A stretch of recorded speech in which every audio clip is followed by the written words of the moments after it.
Mukunda Silks grand opening on 23rd November at Dilshuk Nagar. 1400 rupees sarees, 111 rupees fancy pattu sarees. Me Santam.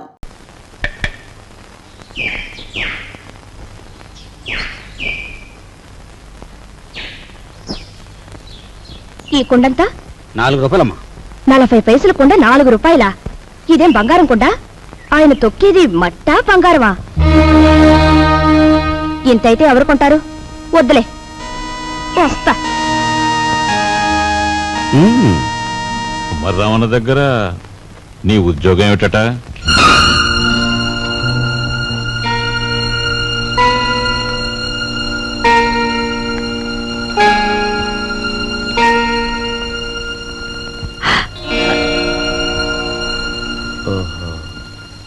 మాట్లాడమే. కుమారరామన్న దగ్గర నీ ఉద్యోగం ఏమిటి? మట్టి తొక్కటం, అతను తయారు చేసిన కుండల్ని ఎండలో ఆరబెట్టడం, కాలిన కుండల్ని బండి మీద సెంటర్కి చేర్చడం. అది. నువ్వు చదివిన చదువేమిటి? నీ మీద మేము పెట్టుకున్న ఆశలేమిటి? నువ్వు చేసిన నిర్వాకం ఏమిటి? అతను నన్నేమీ అప్లికేషన్స్ పెట్టమనలేదు, పోస్టల్ అడ్రస్ జత చేయమనలేదు, వెధవ ప్రశ్నలు వేసి ఇంటర్వ్యూ తీసుకోలేదు, రికమెండేషన్ తెచ్చావా అడగలేదు, లంచం ఇస్తావా అడగలేదు. నన్నుగా గౌరవించి నాకు ఈ ఉద్యోగం ఇచ్చాడు. కానీ నీ పెద్ద కొడుకు మట్టి తొక్కుతున్నాడంట గాని ఊరంతా మీ నాన్నగారిని అడుగుతుంటే ఆయనకెంత నామోషిగా ఉంటుందో ఒకసారి ఆలోచించావా? అమ్మా, ఎటువంటి వంశంలో పుట్టాడు, ఎటువంటి మహారాజుకు మనవడని పెంచుకున్నాడు. అసలు నేను చెప్పేది ఏంటంటే,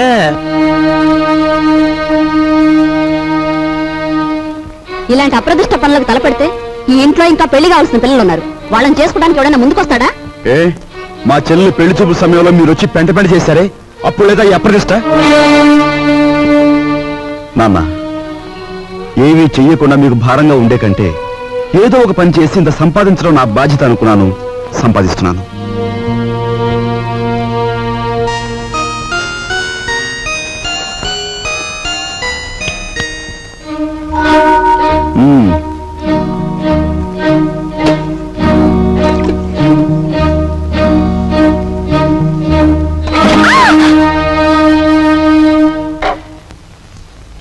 అక్కడ మట్టి తొక్కుతున్నట్టు ఇంట్లో ఎందుకు చెప్పు?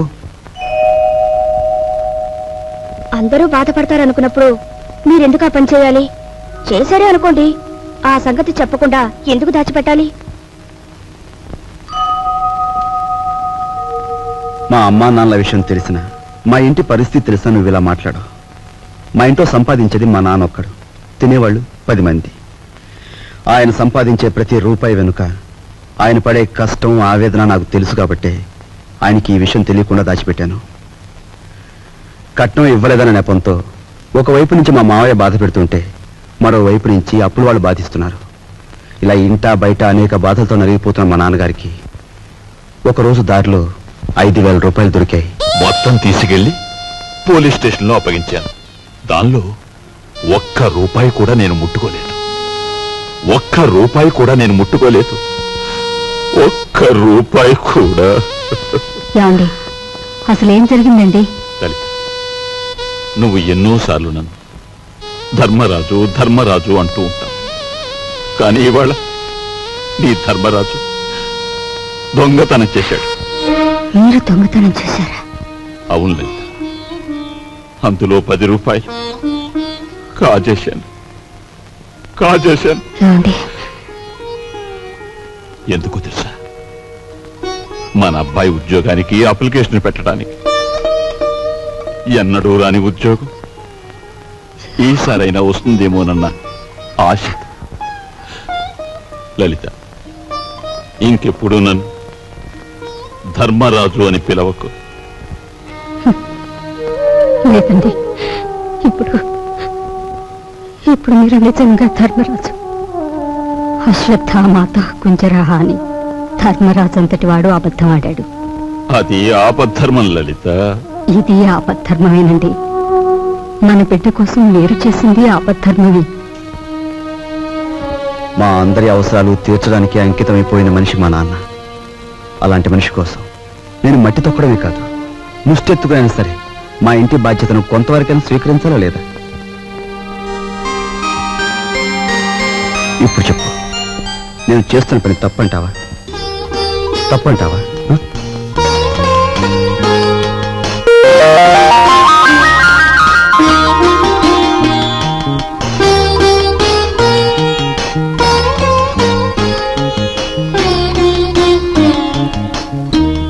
ఆ విధముగా రామలక్ష్మణులు అడవికి బయలుదేరిన వారు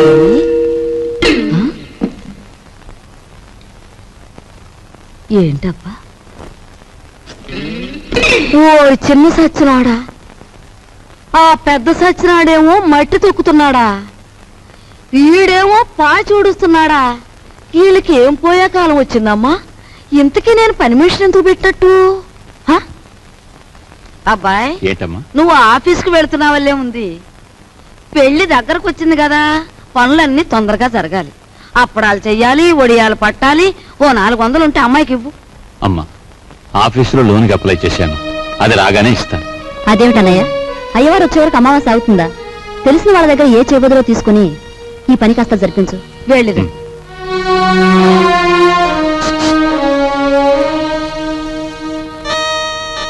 ఏమిటండి? నీకు మధ్య ఏమన్నా పోయిందా? మన బాకీ తెచ్చుకున్న వాళ్ళని పెళ్లి పనులు చేసుకోమంటావేంటి? అయ్యో రామ, పెళ్లి చూపుల రోజు మీరేమన్నారు? మా కట్నం బాకీ తెచ్చకుండా ఇంట్లో ఏ శుభకార్యం జరగటానికి వీల్లేదన్నారా? ఇప్పుడు ఈ పెళ్లి జరిగిందనుకోండి, దానికి ముందు మన బాకీ తీరుస్తారన్నమాటేగా. అమ్మని, నువ్వు అసలు రాజకీయాల్లో దిగాల్సిన దానివే, పొరపాటున నన్ను కట్టుకున్నావు. సమయానికి వచ్చారే పిల్లలారా, మీ పెళ్లి పనులు మేము అందుకోవద్దు, అలాగే మా ఇంట్లో పనులు కూడా. రండి రండి. అమ్మా, ఇదిగోనమ్మా నా మొదటి జీతం. జీతమా? అబ్బా, కూలి డబ్బులకి ఎంత గొప్ప పేరు పెట్టావురా సావిత్రి. అది ఇప్పుడు తప్పుడు మాట ఏమందే? మట్టి తొక్కాడని మందలించి 4 రోజులు కాలేదు. ఈలోగా వారు డబ్బు తీసుకొచ్చి ఇదిగోనమ్మా జీతం అంటే తగుదనమ్మా అని పుచ్చుకుంటివి. ఎంత బతుకు బతికి ఆఖరికి ముష్టి డబ్బులతో కూడి తింటావా? అమ్మా, ఆ డబ్బులు ఇలా పారేయండి. కష్టపడి సంపాదించిన డబ్బులకు విలువేమిటో మీలాంటి వారికి తెలియకపోవచ్చు. ఈ ఇంట్లో పనికి నాకు తిండి అక్కర్లేదు, వేరే జీతం అక్కర్లేదు. ఆ ముష్టి కూల్ డబ్బులు ఇలా పడేయండి. ఇదిగో.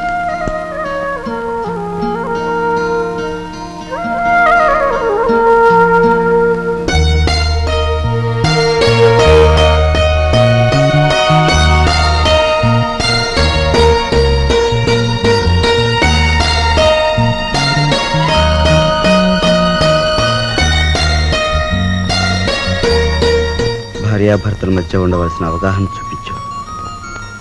నువ్వు ఈ ఇంటికి పని మనిషివైనా నాకు నా మనిషివి.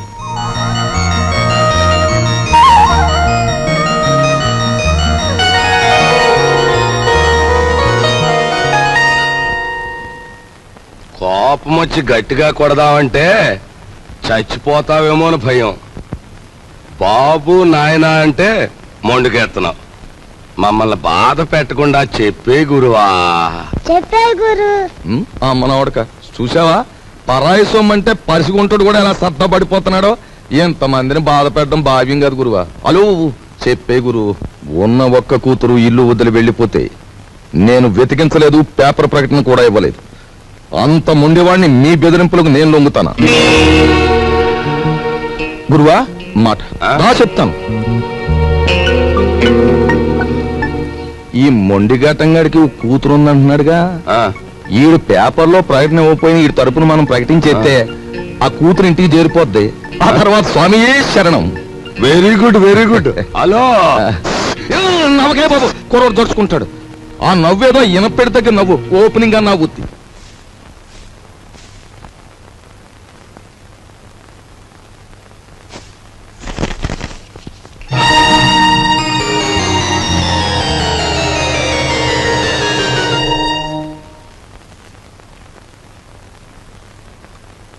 ఇదేమిటండి, నా చేతి గాజులు లెక్క పెడుతున్నారు?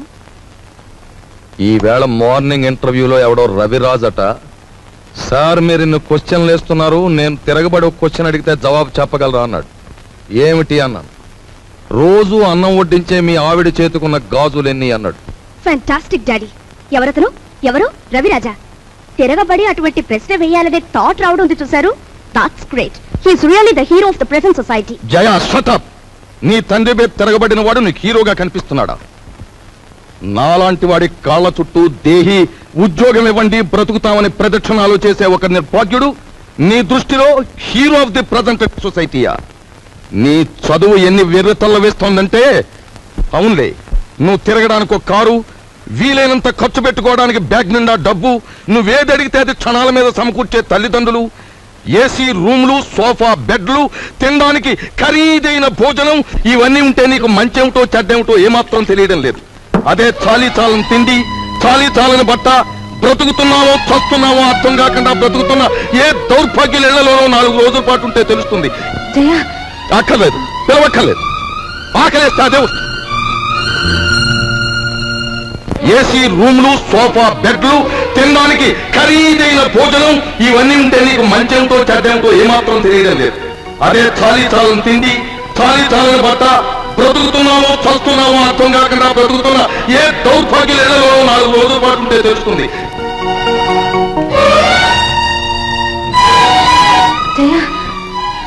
అక్కర్లేదు, పిలవక్కర్లేదు.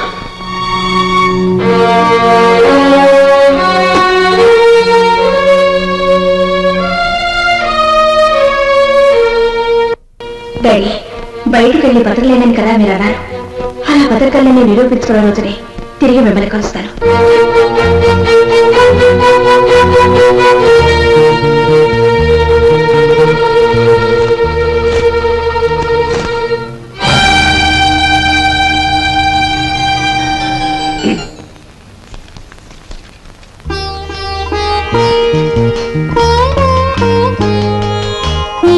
నీ సంస్కారం చూసి ఆశ్చర్యం కలిగినా నువ్వు కలవారి అమ్మాయివని మాత్రం ఊహించలేకపోయావు. పేపర్లో నీ ఫోటో చూశాక నువ్వు ఇంట్లోంచి పారిపోయి వచ్చావని అర్థం. నువ్వు ఇక్కడే ఉన్నావని మీ నాన్నగారికి ఫోన్ చేశాను. నిజానికి మీలాంటి గొప్పవాళ్ళు ఉన్న ఈ ఇంట్లో మా అమ్మాయి మీ అందరి మన్ననలు పొందింది అంటే అందుకు నాకెంతో ఆనందంగా ఉంది.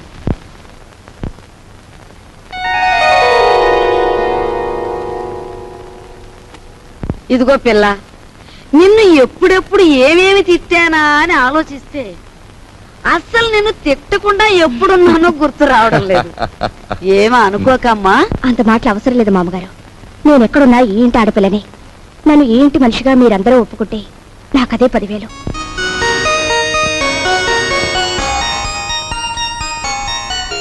కూర్చోమ్మా, వెళ్ళొస్తానండి. వెళ్ళ నువ్వు వెళ్ళి అమ్మకి కనిపించు, నీకోసమే చూస్తోంది.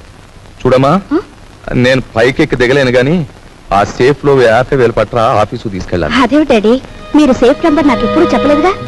సారీ, నీకు తెలియదుగా. వెళ్ళి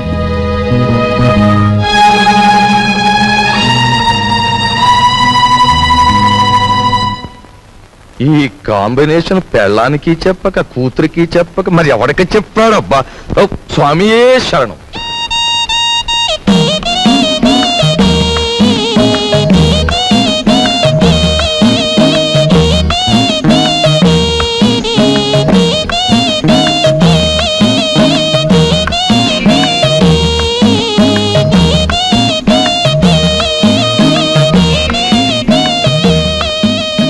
భయపడొద్దు, అటు తలుపు తీసి ఉంచుతాను, రా.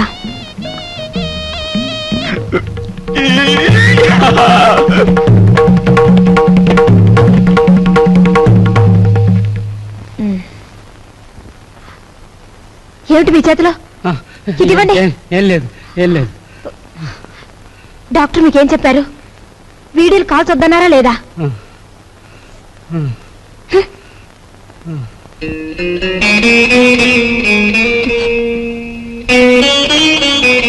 సారీ. రోజు కిటికీ దగ్గర అలా చూస్తూ నిలబడిపోతావు. మనసు పాడైపోవడం లేదు. నువ్వు నాకంటే చిన్నవాడివి, నీకు ఆ విషయం తెలుసా? అన్నట్టు ఆ సోఫాలో ఉన్న ఆయన ఎవరనుకుంటున్నా? తెలుసు, మీ ఆయన. ఆయన కడుపులో రాచపుండు. డాక్టర్లు బ్రతకడంటున్నారు. చాలా మంచి మనిషి. ఆయన ఎలాగైనా బ్రతికించుకోవాలి. దానికి బోలె డబ్బు కావాలి. అన్నట్టు నీ దగ్గర డబ్బుందా?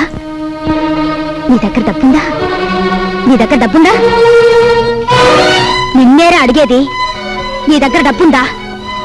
నేను డబ్బు కోసం వ్యభిచారం చేస్తున్నాను. ఫూల్. డబ్బు లేని చవటవి ఆ కిటికీ దగ్గర చేరి దేనికే ఆ చూపులు? ఇంకొక్కసారి అలా చూసావో వెళ్ళు, అవుట్.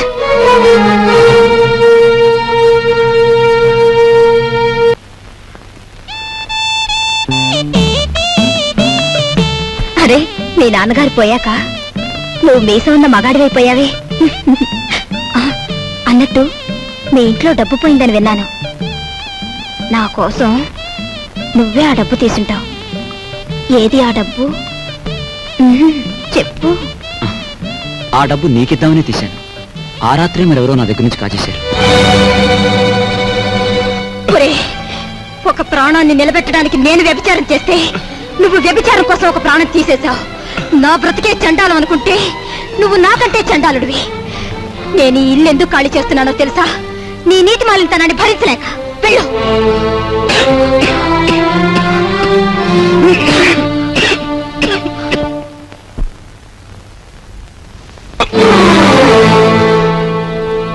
ఎక్కడికి వెళ్ళావు? చెప్పు. ఏమిట్రా నువ్వు చేసిన పని? చెప్పు, ఎక్కడికి వెళ్ళి వస్తున్నావు? చెప్పు. ఏమిట్రా నువ్వు చేసిన పని?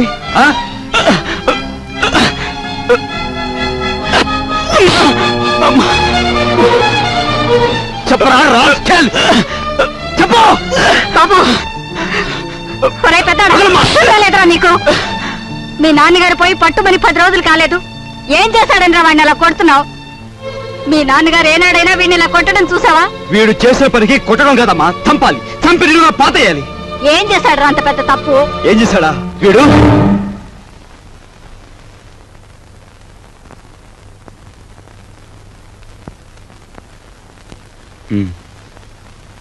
బాబు, వీడిని తమ్ముడురా. తప్పు చేస్తే శిక్షించాల్సిందే. కాకపోతే ఆ సమయంలో వీడిని తమ్ముడని మాత్రం గుర్తుంచుకుంటే చాలు. పత్రా.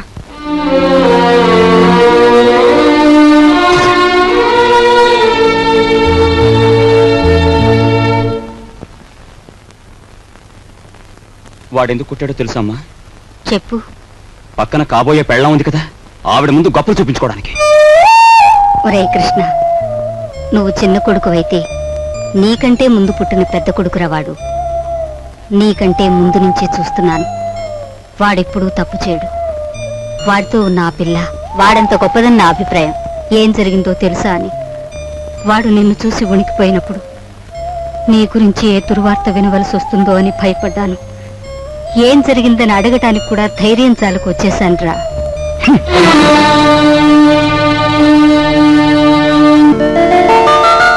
ఈమె నా చెల్లెలు ఇల్లు వదిలి వచ్చేసింది. మీ సేవా సాధనలో ఉందేమో.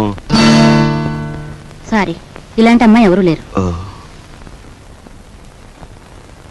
వస్తానండి.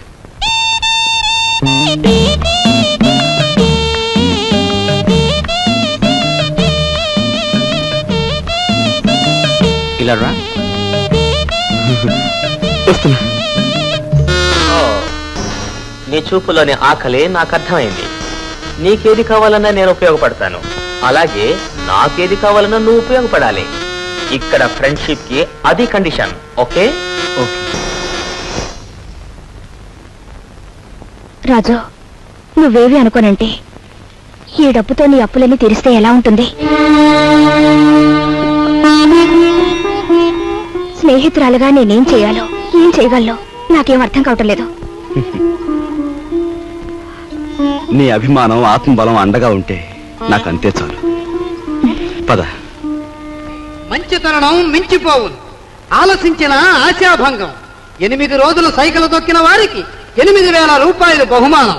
8 days 8,000.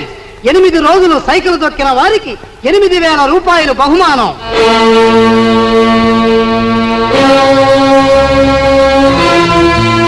రాజు, అప్పులు తీర్చడానికి నువ్వు సైకిల్ తొక్కుతున్నావట. మనలాంటి కుటుంబాల్లో పుట్టి ఇలాంటి పనులు చేస్తే ఎంత పరువు తక్కువగా ఉంటుందో ఆలోచించు. నేను చాటుగానో సన్నాసి బుద్ధితోనో దొంగతనం చేస్తున్నాను అనుకో. లేదా కన్నవాళ్ళనే వెన్నుపోటు పొడుస్తున్నాను అనుకో, లేదా అప్పుల చేత పంచాయతీ జరిపించాను అనుకో, అప్పుడు నేను 10 మంది చేత చీ అనిపించుకునేవాడిని అవుతాను. ఏమిట్రా నువ్వు మాట్లాడేది?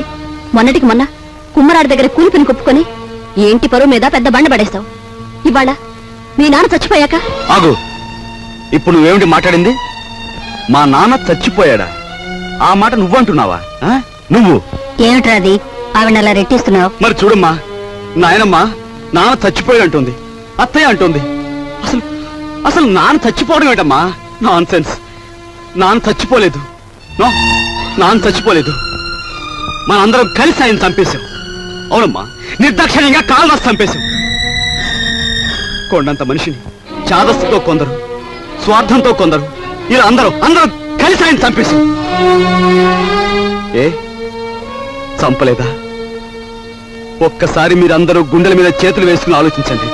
ఆయన జీతం నెలకు 500 రూపాయలు, కేవలం 500 రూపాయలు. తాహతకు మించిన కోరికలు కోరి మనందరం కలిసి ఆయన చంపేశాం.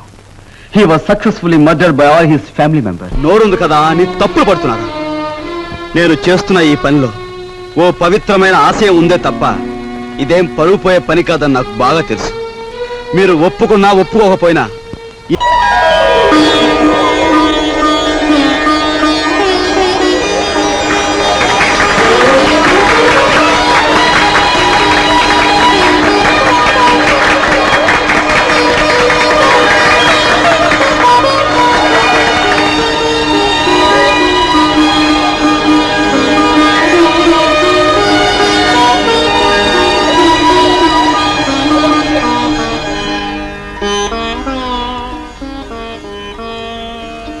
ఇవాళ నీ కొడుకు ప్రయోజకుడైనందుకు ఇప్పుడు నువ్వు ఉంటే ఎంత ఆనందించేవాడివిరా.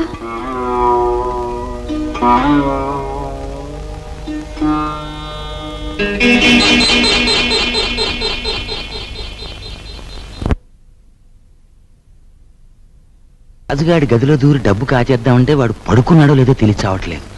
పడుకున్నాడని దగ్గరికి వెళ్ళామనుకో, వాడు బాంబుల పేర్లా పేల్తాడు. అసలు ఈ గొడవంతా దేనికి? నువ్వు మీ ముసల్దాన్ దగ్గరికి వెళ్ళి కుక్క పెట్టి ఒక ఏడుపేడు, ఆవిడే కాచేసుకొచ్చి మనకిస్తుంది.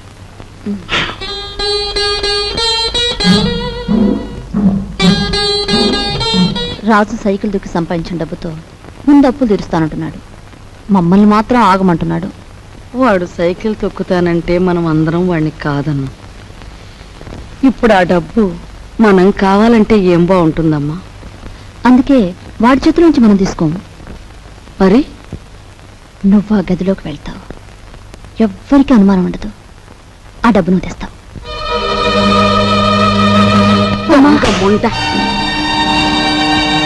వాడు పగలనక రాత్రనక కష్టపడి రక్తం ఓడ్చి సంపాదించిన డబ్బు దొంగిలించమంటావా? ఆలోచిస్తే నాకు ఇప్పుడు అర్థమవుతుంది. నా కొడుకు డబ్బు కూడా నువ్వే కాజేశావు. వాళ్ళు నువ్వే చంపేశావు.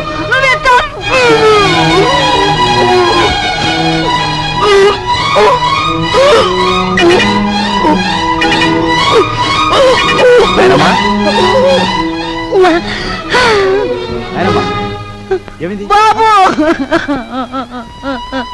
ఏమైందమ్మా? ఎందుకు కేకలు పెట్టావు?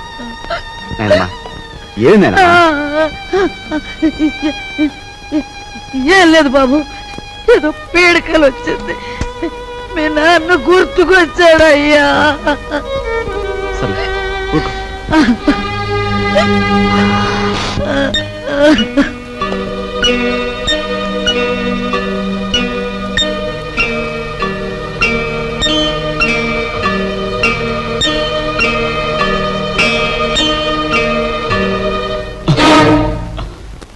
ఏమిట్రా లోపల చూస్తున్నా?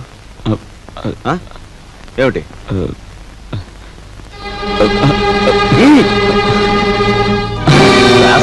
ఏమిటారు చేసిన పని?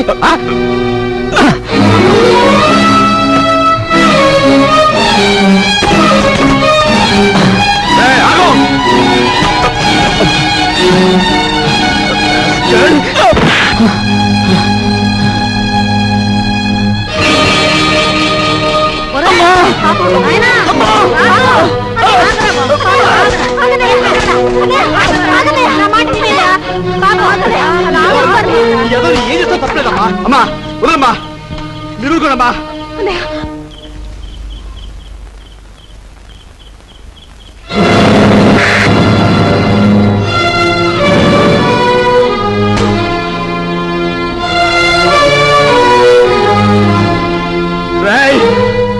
వదరా.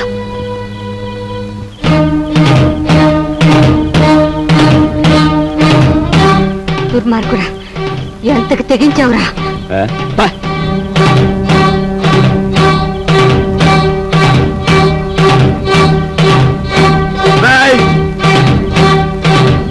తప్పు చేస్తే శిక్షించాల్సిందే. కాకపోతే ఆ సమయంలో వీడిని తమ్ముడని మాత్రం గుర్తుంచుకుంటే చాలు. తమ్ముడు ఎవడ్రా నీకు తమ్ముడు? ఒక సిగరెట్ వెలిగించినంతసేపు లేదు నీ పెద్దరికం, ఒక దమ్ము లాగినంతసేపు లేదు నీ పెద్దరికం. అందుకోసం నువ్వు ఎగిరిపడిన అవసరం లేదు. ఏమిటి నీ గొప్ప? నాన్న చచ్చిపోయి 4 రోజులు కాలేదు, రకరకాలుగా అధికారం చలాయించాలని చూస్తున్నావు. నీ పెద్దరికం నాకు అక్కర్లేదు.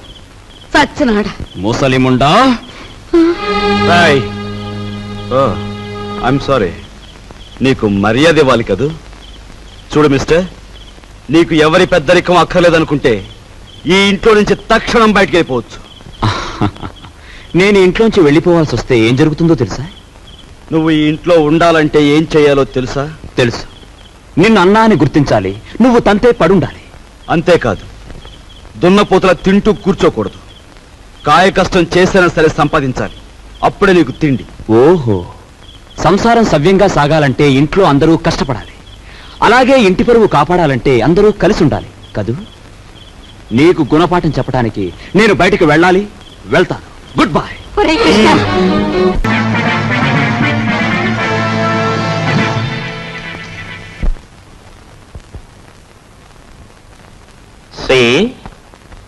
నువ్వు కలలు కంటూ ఊహల్లో తేలకు. Go and enjoy. Come on.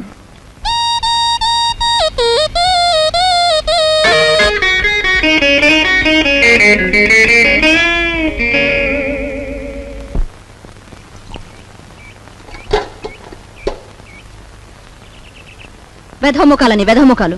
పొద్దున్న లేచి ఏ వెధమండ ముఖం చూశాను. గుమ్మం తగిలి తలంతా బొప్పి కట్టింది. ఎవరినే వ్యధముండలంటున్నావు? నిన్ను కాదులే. నువ్వెవరినంటున్నావో నాకు తెలిసే. కొందరు మొగుడు చచ్చి వ్యధముండలవుతారు, మరి కొందరు మనసు చచ్చి అవుతారు. భూదేవి లాంటి మీ వదిలిని పట్టుకుని వ్యధముండ అన్నందుకు అక్షరానికి ఒక శిక్ష విధిస్తాడు ఆ దేవుడు. ఏమిటి నువ్వు అనేది? నేను అన్నదేమనే తప్ప? తప్ప తప్పున్నారా? మొగుడు చచ్చి అత్తారింటి నుంచి పుట్టింటికి వస్తారే కాని నీలాగా మొగుడుతో పాటు పుట్టింట్లో తిష్ట వేసి ఇంటి దొంగలాగా కన్నాలు వేసేవాళ్ళు వాళ్ళకంటే నికృష్టులని తెలుసుకోవే. కూతురనే ఇది కూడా లేకుండా వాగుతున్నావు. నీకు పిచ్చెక్కింది. పిచ్చే.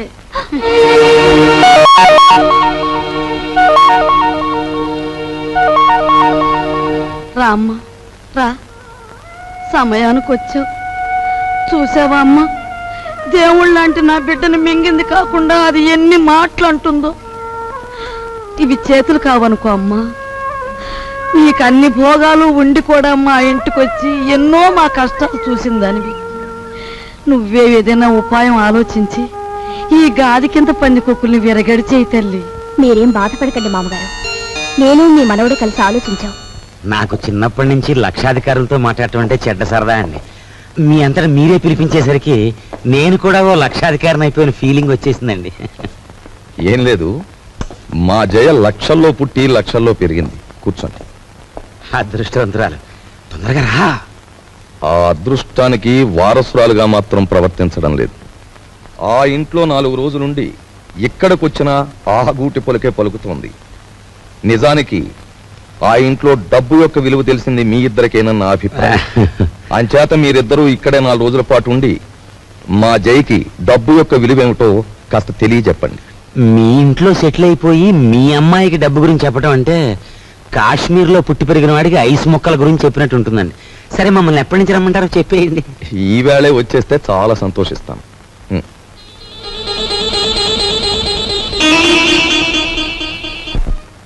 వరాలు, నువ్వు నా ఇల్లు దోచుకోవడానికి వచ్చిన నీ మంచితనం వల్ల నాకు ఆత్మీయుడవయ్యావు. ఇప్పుడు ఇంట్లో సంసారాలని కూల్చేసే నీచులైన ఇద్దరు దొంగల్ని ప్రవేశపెట్టాను. నువ్వెలాగైనా వాళ్ళని ఇనపెట్టి కట్టేసి నువ్వెన్ని బాధలు పడ్డావో అన్ని వాళ్ళకు రుచి చూపించి వాళ్ళకు బుద్ధొచ్చి లెంపలేసు పారిపోయేలా చెయ్యాలి. ఏం చేస్తావు? మరి ఆర్డర్ అయ్యాలే గాని వాళ్ళిద్దరికి దెమ్మ తిరిగిపోయి బొమ్మ కనిపించేలా చేసేస్తాను. నేను ఇల్లు వదిలిపెట్టి వచ్చేశాను. మొన్న 8 రోజులు సైకిల్ తొక్కి డబ్బు సంపాదించిన దగ్గర నుంచి మా అన్నయ్య ఎలక్షన్లో గెలిచిన ఎన్టీ రామారావు అనుకుంటున్నాడు. అభిమానంతో అందరూ ఎన్టీఆర్ ని అన్నా అని పిలుస్తుంటే వీడు మా మీద అధికారం చలాయించి అన్నా అనిపించుకోవాలని చూస్తున్నాడు. ఏంటి మీ అన్నేను అన్నా అనాలా? అందాం. మీ తమ్ముడు అలా గాలిగా తిరుగుతుంటే చూస్తూ ఊరుకుంటారే? సంసారాల్లో కొత్తగా పెత్తనానికి వచ్చిన ప్రతి అన్నకు వచ్చే ఇబ్బంది ఇదే. నిన్న మొన్నటి వరకు ఏరా అన్నయ్య అని పిలిచేవాడు. ఈవేళ నా భావాలకు కట్టుబడి ఉండాలనేసరికి వాడు కొంచెం కష్టంగా ఉంది. ఓ ఇదేమిటి? నీ అన్నయ్య మెడలో వేస్తున్న దండని నీ మెడలోనే వేసుకొచ్చావే? మన తడాకాకి తట్టుకోలేక వాడే నా మెడలో దండ వేయించాడు గురు. ఎలా ఉంది మన ప్రోగ్రెస్? ఏడ్చినట్టుంది. నీ ఎక్స్ పార్టీ వాడు నీ దండను తీసి నీ మెడలోనే వేశాడంటే నీ చెప్పుతో నిన్నే కొట్టినట్టు ఫూల్. ఈ ఆస్తంతా చూస్తుంటే నీకేమనిపిస్తుంది? ఏమనిపిస్తుంది? ఇన్నాళ్ళు మీ ఇంట్లో మంచానికి పట్టిన నల్లుల్లా పడున్నాం. దాని బదులు ఇంటి గోడలకి బల్లుల్లా అతుక్కుపోతే ఎంత బాగుండేదో. అప్పుడు ఎలా ఉన్నా ఇప్పుడు ఈ బంగారు పంత్రంలోకి వచ్చేసాంగా. ఏమండి, ఇక్కడున్న ఒక్కొక్క వస్తువు మెల్లగా మన ఇంటికి చేరిస్తే ఎంత బాగుంటుందో. మన ఇద్దరం సరిగ్గా అమావాస్య నాడు పుట్టుంటామే. అందుకే ఇట్లాంటి గొప్ప గొప్ప ఐడియాలు వస్తున్నాయి. దాచేయి దాచేయి దాచేయి. ఎవరా నువ్వు? నేను మా నాన్న కోసం వచ్చాను. అవును, నేను గొట్టంగానని వీడికిలా తెలిసింది?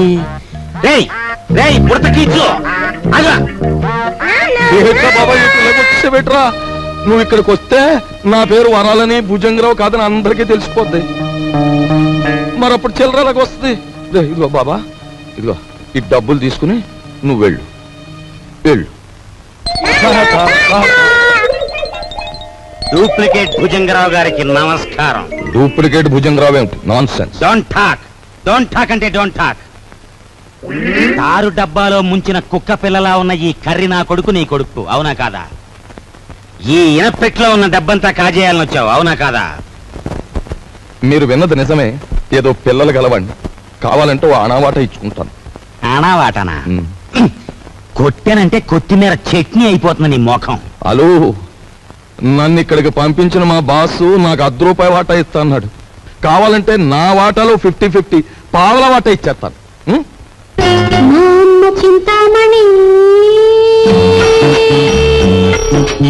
ఏం ఓకేనా? గత్యంతరం లేదు. ఓకే మరి. ఓకే, ఒప్పుకుంటున్నాం. తెరో ఎనపెడతారో. ఎనపెట్టా? దీనికి 3 నంబర్ల కాంబినేషన్ ఫిట్టింగ్ పెట్టాడు భుజంగరావు గారు. సరే, ఆ నెంబర్ల ఫిట్టింగ్ ఏదో నేను వారం రోజుల్లో తేల్చేస్తాను, నువ్వు వెళ్ళు. తేల్చుకుందరు గాని కానీ రేపు పొద్దుట ఇంట్లో ఉన్న నౌకర్లందరికీ జీతాలు ఇవ్వకపోతే ఇదిగో ఇది మన బండారం ఓపెనింగ్ చేసేస్తుంది. అది గాన జరిగింది అంటే దిమ్మ తిరిగిపోయి బొమ్మ కనిపించేస్తుంది. ఇప్పుడు ఏం చేయటం? ఈ గన్నం గడిచి బయట పడాలి అంటే ఇవిడ ఒంటి మీద ఉన్న నగలన్నీ రేపు అమ్మేసి ఇంట్లో ఉన్న నౌకర్లందరికీ ముందు జీతాలు ఇచ్చేయాలి. నా నగల నేనివ్వను. పర్వాలేదులేదే, ఈ గన్నం కాస్త గడిచిపోతే ఆ తర్వాత మనకి లక్షలకి లక్షలు వస్తాయి. నీ దగ్గర ఉన్న నగలన్నీ ఇచ్చేయి. సరే, నేను మెల్లిగా ఒక్కోటి ఒలుచుకొచ్చి మీకు ఇస్తాను. పద పద.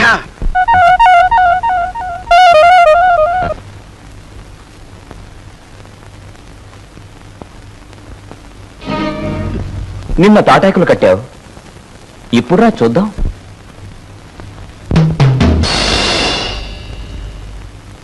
ఇక్కడ కొట్టుకుంటే అమ్మ వాళ్ళకి తెలుస్తుంది, కంగారు పడతారు, బయటికి పోతారు.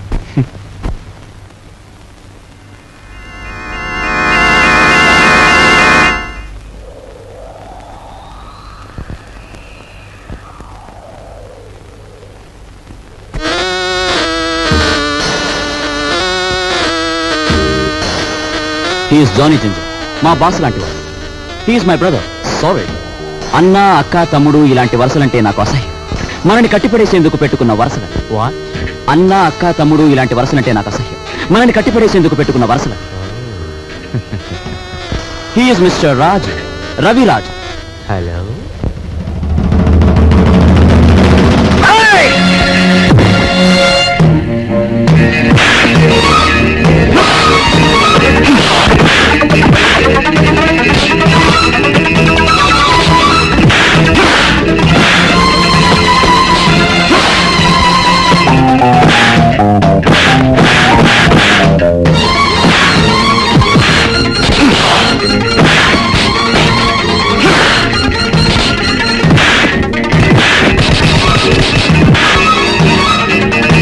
ఏమిటి జిగర్భాయ్, మన వాళ్ళలా దెబ్బలు తింటున్నారు? కొట్టి రావడానికి కాదు, వాళ్ళని పంపించింది అతనికి సాలి రావడానికి.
ఓ దున్నపోతుల బండి మాట్లాడుకుని వీళ్ళందరినీ హాస్పిటల్కి తీసుకెళ్ళా. ఖర్చు కొంచెం.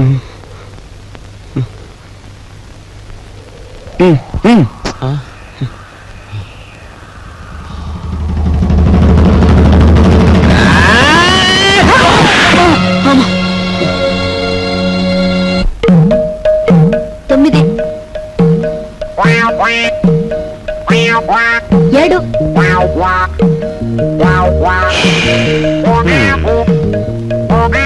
నా నడుము పట్టుకో, లాగో, దమ్ము బిగబట్టి లాగో, లాగో.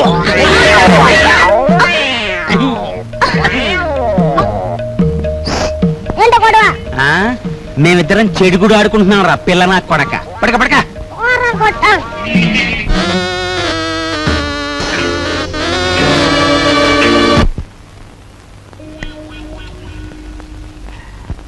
సార్ పెట్టేమనే కావాలి సార్? మంచి వెరైటీ ఉంది సార్. వద్దు పోయా. మంచి వెరైటీ సార్, మంచి ఫ్యామిలీ టైప్. ఇంతవరకు బిజినెస్ లో కూడా దిగరా. ఈ ఊరు పిల్లే సార్. పేరు? Saraswati. Saraswati.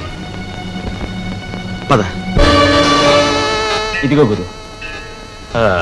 Hello, police station. మీరు వెంటనే బయలుదేరి మంగమ్మ బ్రోతల్ హౌస్ కి రావాలి.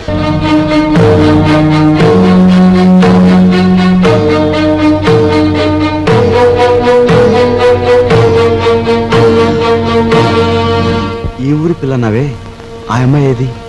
సరస్వతి ఫ్యామిలీ గర్ల్, ఇంకా వ్యాపారంలోకి దిగలే. మంచి హుషారైన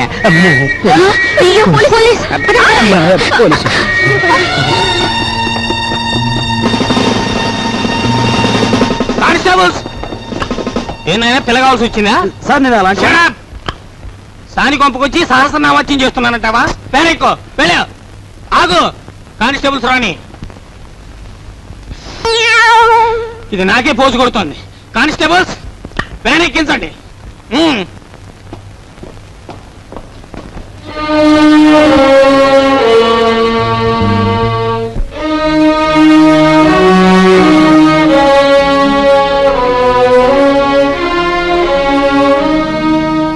బాబు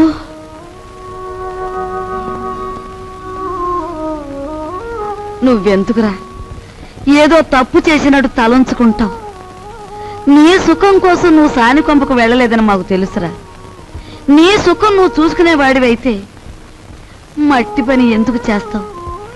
ప్రాణానికి తెగించి 8 రోజులు సైకిల్ ఎందుకు తొక్కుతావు? దర్జాగా ఈ అమ్మాయిని పెళ్లి చేసుకుని మహారాజులా బ్రతికేవాడివి. బాధపడుకున్నాయినా లోపలికి పద, స్నానం చేసి భోంచొద్దు గాని. రేయ్ ఒకసారి ఇట్రా. ఏంటి ముసల్దానా? బాలే దర్జాగా ఉన్నావురా. చూసావా నా దర్జాకి మీ దరిద్రానికి మధ్య ఎంత అడ్డుగోడుందో? ఒరే నిన్ను నేను ఎప్పుడు ఏమీ అడగలేదు, ఇప్పుడు అడుగుతున్నా. తలెత్తి ఒకసారి ఆకాశం మీద కుమ్మే. ఉమ్మా అంతేరా నేను అడుగుతుంది. సరే.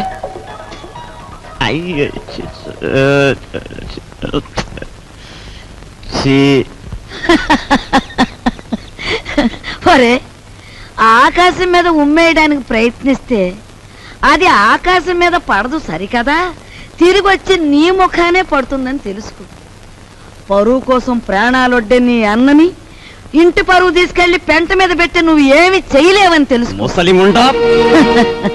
ఒరే దర్జాకి దరిద్రానికి మధ్యలో ఈ ఇనుప చెవులు అడ్డుగా ఉన్నాయి. నీ చెయ్య చితికిపోతుంది, జాగ్రత్త. జీతాలు ఇవ్వాలి గీతాలు ఇవ్వాలి అంటూ నా ఒంటి మీద నగలన్నీ ఒలుచుపోయావు. ఇంకా ఇమ్మంటే నా ప్రాణాలు తప్ప మరేమి లేవు. అనుకున్న ప్రకారం జీతాలు ఇవ్వకపోతే ప్రాణాలు దక్కవు, పరువు దక్కదు. లక్షల బీరువాలో వచ్చేయాలంటే ఏలు పెట్టాలి మరి. ఇదిగో లేకపోతే మీరు రాజులాగా సైకిల్ పని అన్న దొక్కు 8,000 వస్తాయి. 8,000. 8,000? చింతామణి దండ కూడా వేయి.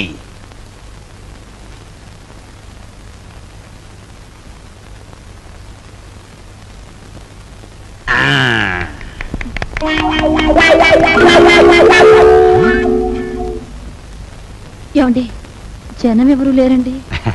గొప్ప గొప్ప సినిమాలు మెల్లిమెల్లిగా పికప్ అవుతాయి, ముందు జనం రారు. మనకి అంతే. నీకెందుకు, నేను తొక్కుతాగా.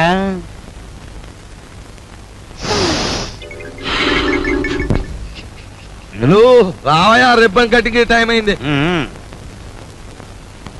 రే రికార్డు పెట్టా. జయము నిశ్చయమురా, భయము లేదురా, దంకు గొంతు లేక ముందు సాగి కొమ్మురా.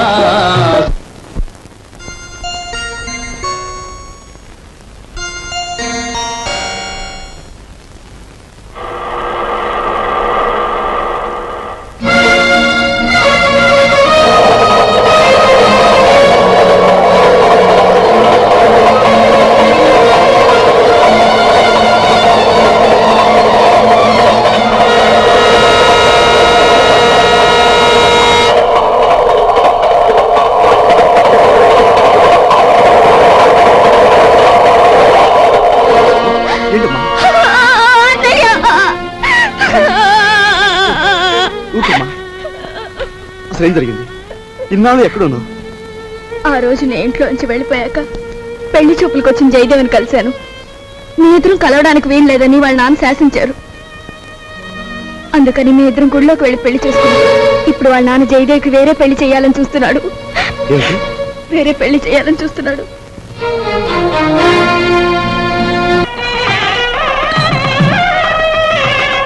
రండి బాబు గారు. పెళ్లి కూతురు తండ్రినే ఉండి పోలీసు డ్రెస్సులో వచ్చినందుకు క్షమించాలి. నా కూతురు పెళ్లి అయినా నేను డ్యూటీ నుంచి రిలాక్స్ కాను. నేరస్తుని పట్టుకోవడంలో నేను ఇప్పుడు ఎవర్ రెడీ బ్యాటరీ లాంటి వాడిని దేశానికి తెలియాలి. That's why this dress. ఏ డ్రెస్ లో ఉన్నా మీరు నా కాబోయే వియ్యంకులు, అది నా సంతోషం. మీకు సంతోషం అయితే మాకు సంతోషమే.